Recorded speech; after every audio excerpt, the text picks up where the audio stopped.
ಕೊಟ್ಟಿರೋದು ಯಾರು ದಾನಿಗಳು ಕೊಟ್ಟಿರೋದು ಯಾರು? ಯತ್ನಾಳ್ ಅವ್ರ ಅಪ್ಪನ ಆಸ್ತಿ ಅಲ್ಲ, ಅದು ನನ್ನ ಆಸ್ತಿ ಇಲ್ಲ, ಎತ್ತಿ ಬಡವರು ಕೊಡೋಕೆ ಅದು. ಈಗ ನಮ್ಮ ಅಪ್ಪನ ಆಸ್ತಿ ಇದ್ರೆ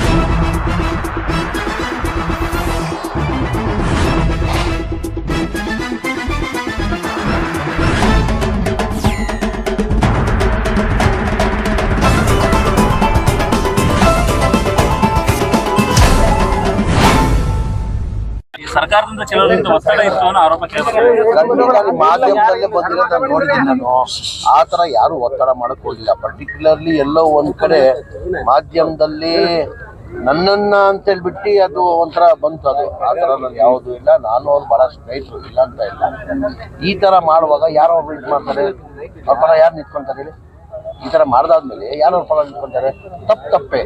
ಉಪ್ಪು ಕುಡಿಯೋ ನೀರು ಕುಡಿಲೇಬೇಕಾದ್ರೆ ಯಾರು ಎನಿಬಡಿ, ನಾನಿದ್ರು ಅಷ್ಟೇ, ದರ್ಶನ್ ಇದ್ರು ಅಷ್ಟೇ, ಇನ್ನೊಬ್ಬ ಇದ್ರು ಅಷ್ಟೇ, ಯಾರಿದ್ರು ಅಷ್ಟೇ.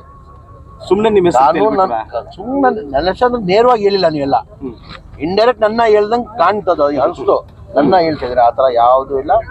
ಅದು ಏನಿದೆ ಕಾನೂನು ಚೌಟದಲ್ಲಿ ತನಿಖೆ ನಡೀತಾ ಇದೆ. ಈಗ ಅವ್ರನ್ನ ಜೈಲಿಗೆ ಕಳಿಸಿದ್ದಾರೆ, ನ್ಯಾಯಾಲಯ ತೀರ್ಮಾನ ಮಾಡಿ. ಈಗ ಕಾಂಗ್ರೆಸ್ MLA ಅವರು ಸಮರ್ಥಿಸಿಕೊಳ್ತಿರೋದು ಕೆಲಸ ಮಾಡಿದ್ರು ಸರ್, ಆ ರೀತಿ ಅಲ್ಲ ಅವ್ರು ಮಾಡಿರೋ. ಯಾರು ಮಾಡಿದ್ದಾರೆ? ಗೋವಿಂದ ಗೌಡ ಅಂತ ಹೇಳಿ ಯಾರು ಶಾಸಕರು, ನಿಮ್ಮ ಕಾಂಗ್ರೆಸ್ ಶಾಸಕರು. ಅವ್ರವ್ರ ಅಭಿಪ್ರಾಯ ಅವ್ರು ಹೇಳಿದ್ದಾರೆ, ನನ್ನ ಅಭಿಪ್ರಾಯ ನಾನು ಹೇಳಿ. ಅವ್ರ ಅಭಿಪ್ರಾಯ ಅವ್ರು ಹೇಳಿದ್ದಾರೆ, ನನ್ನ ಅಭಿಪ್ರಾಯ ಪ್ರಜ್ವಲ್ ರೇವಣ್ಣ ಕೇಸ್ ಆದ ತಕ್ಷಣ ಮತ್ತೆ ಸೂರಜ್ ಇರೋದು ಪ್ರಕರಣ ಕೇಳಿದ ನಾನು ನೋಡಿಲ್ಲ. ನಾನು ಕೇಳ್ಪಟ್ಟು ನನಗೆ ನಾನು ನೋಡಿಲ್ಲ. ಈಗ ವಿಜಯಪುರ ಶಾಸಕ ಯತ್ನಾಳ್ ಅವ್ರು ಹೇಳ್ತಾರೆ, ವಕಫ್ ಆಸ್ತಿ 12 ಲಕ್ಷ ಎಕರೆ ಇದೆ, ಅದನ್ನ ಬಡವರಿಗೆ 12 ಲಕ್ಷ ಅಲ್ಲ, 34 ಲಕ್ಷ ಆಗ್ತದೆ. 12 ಲಕ್ಷ ಇಲ್ಲ, ವಕಫ್ ಆಸ್ತಿ ಇರೋದು 34,00,000 ಎಕರೆ ಇರೋದು. ಒಪ್ಪು ಕೊಟ್ಟಿರೋದು ಯಾರು ದಾನಿಗಳು ಕೊಟ್ಟಿರೋದು ಯಾರು? ಯತ್ನಾಳ್ ಅವ್ರ ಅಪ್ಪನ ಆಸ್ತಿ ಅಲ್ಲ, ಅದು ನನ್ನ ಆಸ್ತಿ ಇಲ್ಲ, ಎತ್ತಿ ಬಡವರು ಕೊಡೋಕೆ ಅದು. ಈಗ ನಮ್ಮ ಅಪ್ಪನ ಆಸ್ತಿ ಇದ್ರೆ ನಾನು ಯಾರಿಗಾನ ಕೊಡ್ಕೊಬೋದು, ಯತ್ನಾಳ್ ಅವ್ರ ಅಪ್ಪನ ಆಸ್ತಿ ಇದ್ರೆ ಅವ್ರು ಯಾರಿಗಾನ ಕೊಡ್ಬೋದು. ಇದು ಯಾರೋ ದಾನಿಗಳು ಇದು ವಫ್ ಮಾಡಿ ಮುಸಲ್ಮಾನ್ ಸಮಾಜಿಗೆ ಒಳ್ಳೇದಾಗಲಿ ಅಂತ ದಾನ ಮಾಡಿರೋದು. ಆ ದಾನ ಮಾಡಿರೋ ಹಿನ್ನೆಲೆಯಲ್ಲಿ ಅವ್ರ ಒಂದು ಉದ್ದೇಶ ಇರ್ತದೆ.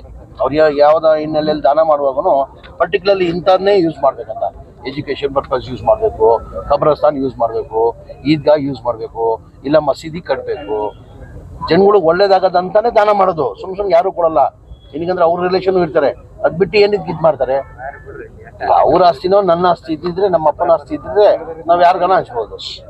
ಯಾರ ಅಪ್ಪನ ಆಸ್ತಿ ಇಲ್ಲಲ್ಲ, ಇದು ವಫ್ ಆಸ್ತಿ. ಇದು ಹೆಚ್ಚಿನ DCM ಸ್ಥಾನಗಳಿಗೆ ಈಗ ಬೇಡಿಕೆ ಶುರುವಾಗಿದೆ ಸರ್. ಇನ್ನಷ್ಟು DCM ಸ್ಥಾನಗಳನ್ನ ಕೊಡಬೇಕು ಅಂತ DCM ಇಲ್ಲ. ಮುಂಚೆಯಿಂದ ಎಲ್ಲರಿಗೂ ಅದು ಕೇಳೋದ್ರಲ್ಲಿ ತಪ್ಪೇನಿದೆ, ಅದು ಕೇಳೋದು ತಪ್ಪೇನಿದೆ. ಎಲ್ಲರಿಗೂ ಒಂದು ಇದ್ದೇ ಇರ್ತದೆ. ಅವ್ರ ಸಮಾಜದಲ್ಲಿ ಎಲ್ಲರಿಗೂ ಉಪಮುಖ್ಯಮಂತ್ರಿ ಕೊಡ್ಬೇಕಂತ ಬೇಡಿಕೆ ಇದೆ. ಕೇಳೋದ್ರಲ್ಲಿ ತಪ್ಪೇನಿಲ್ಲ ಅಲ್ಲ. ಮುಸ್ಲಿಂ ಎಲ್ಲ ಸಮಾಜದ ಬೇಡಿಕೆ ಇದೆ. ಮುಸ್ಲಿಂ ಸಮಾಜಕ್ಕೂ ಇದೆ, ಲಿಂಗಾಯತ ಸಮಾಜಕ್ಕೂ ಇದೆ, ಒಕ್ಕಲಿಗರ ಸಮಾಜದಲ್ಲಿ ನಮ್ಮ DK ಶಿವಕುಮಾರ್ ಸಾಹೇಬರು ಆಗಿದ್ದಾರೆ, SC ಸಮಾಜಕ್ಕೂ ಇದೆ. ಎಲ್ಲ ಸಮಾಜಕ್ಕೆ ಕೇಳ್ತಾವ್ರೆ, ಕೇಳೋದು ತಪ್ಪೇನಿದೆ. ಮುಂದೆ ನಮ್ಮ ಪಕ್ಷ ಏನು ಹೈಕಮಾಂಡ್ ಪಕ್ಷ, ನಾವು ಬೇಡಿಕೆ ಕೇಳೋದ್ರಲ್ಲಿ ತಪ್ಪೇನಿಲ್ಲ. ಕೊಡೋರು ಯಾರು? ಹೈಕಮಾಂಡ್. ಈಗ ತೀರ್ಮಾನಗಳು ಬೇಗ ಆಗದೆ ಹೋದ್ರೆ ಸಮುದಾಯಗಳಲ್ಲಿ ಅಸಮಾಧಾನ ಶುರುವಾಗುತ್ತೆ, ಆಂತರಿಕ ಇದನ್ನ ಶುರುವಾಗುತ್ತೆ, ಅಸಮಾಧಾನಗಳು. ಆ ತರ ಎಲ್ಲ ಬೇಡಿಕೆ ಇಟ್ಟಿದ್ದೀವಿ. ಕೆಲಸ ಮಾಡ್ತೀವಿ. ವಿರೋಧ ಪಕ್ಷವ್ರು ಏನ್ ಹೇಳ್ತಾರೆ, ಗ್ಯಾರಂಟಿ ಯೋಜನೆಗಳಿಂದಾಗಿ ಅಭಿವೃದ್ಧಿ ಕೆಲಸ ಆಗ್ತಾ ಇಲ್ಲ. ಈಗ ನಾವು ಗ್ಯಾರಂಟಿ ನೆನ್ನೆ ಮಾನ್ಯ ಮುಖ್ಯಮಂತ್ರಿಗಳು ಹೇಳಿಕೆದವ್ರು ನೋಡಿರೋದು. ನಾವು ಗ್ಯಾರಂಟಿಗಳು ಕೊಟ್ಟಿರೋದು ನಾನು ರಾಜಕೀಯ ಲಾಭ ಆಗ್ಬೇಕಂತ ಹಿನ್ನೆಲೆಯಲ್ಲಿ ಕೊಟ್ಟಿಲ್ಲ. ನಾವು ಬಡವರಿಗೆ ನಮ್ಮ ಸರ್ಕಾರ ಬಂದು ಬಡವರು ಸಹಾಯ ಆಗಲಿ ಅಂತ ಹೇಳಿರೋದು. ಇನ್ನು ನಾವು ನೆನ್ನೆ ಮಾನ್ಯ ಮುಖ್ಯಮಂತ್ರಿನೂ ಹೇಳಿಕೆ ಕೊಟ್ಟಿದ್ದಾರೆ. ಈ ಗ್ಯಾರಂಟಿಗಳು ನಿಲ್ಲಿಸೋದು ಪ್ರಶ್ನೆನೇ ಬರಲ್ಲ. ನಾನು ಇರೋವರೆಗೂ ಕೆಲಸ ಆಗ್ತಾ ಇಲ್ಲ, ಮುಂದೋಗ್ತದೆ.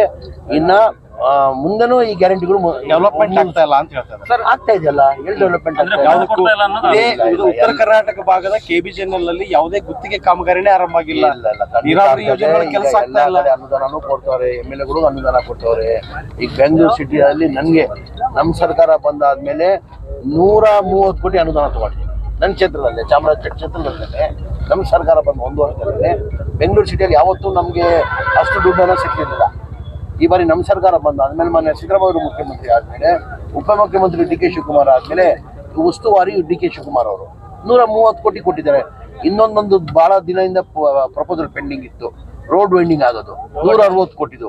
ಅದು ನಿನ್ನೆ ಸ್ಯಾಂಕ್ಷನ್ ಮಾಡಿ ಬುಧವಾರ ಟೆಂಡರ್ ಕರೀತಾವ್ರೆ. ಎಲ್ಲಿ ನಿಂತಿದೆ ಕೆಲ್ಸಗಳೋದಾಗಿ ನಡೀತಾ ಇದೆ. ಸರ್ ಈಗ ನಿಮ್ಮದೇ ಹಿರಿಯ ಶಾಸಕರು ಅಪ್ಪಾಜಿ ನಾಡಗೌಡ ಆಗಿರ್ಬೋದು, ಇಂಡಿ ಶಾಸಕರಾಗಿರ್ಬೋದು, ಇವರಿಗೆ ಅಸಮಾಧಾನ ಹೊರಾಗ್ತಾ ಇದೆ ಸರ್. ಅಭಿವೃದ್ಧಿಗೆ ಹಣ ಸಿಗ್ತಿಲ್ಲ. ನಿರೀಕ್ಷೆ ಜಾಸ್ತಿ, ನಿರೀಕ್ಷೆ ಇದ್ದು ಇಲ್ಲ ಅಂತ ಇಲ್ಲ. ಜನ ನಿರೀಕ್ಷೆ ಬಯಸ್ತಾವ್ರೆ ನಮ್ಮ ಸರ್ಕಾರದಲ್ಲಿ ಒಳ್ಳೆಯ ಅಭಿವೃದ್ಧಿ ಕೆಲಸ ಆಗ್ತದ ನಿರೀಕ್ಷೆ ಇದೆ.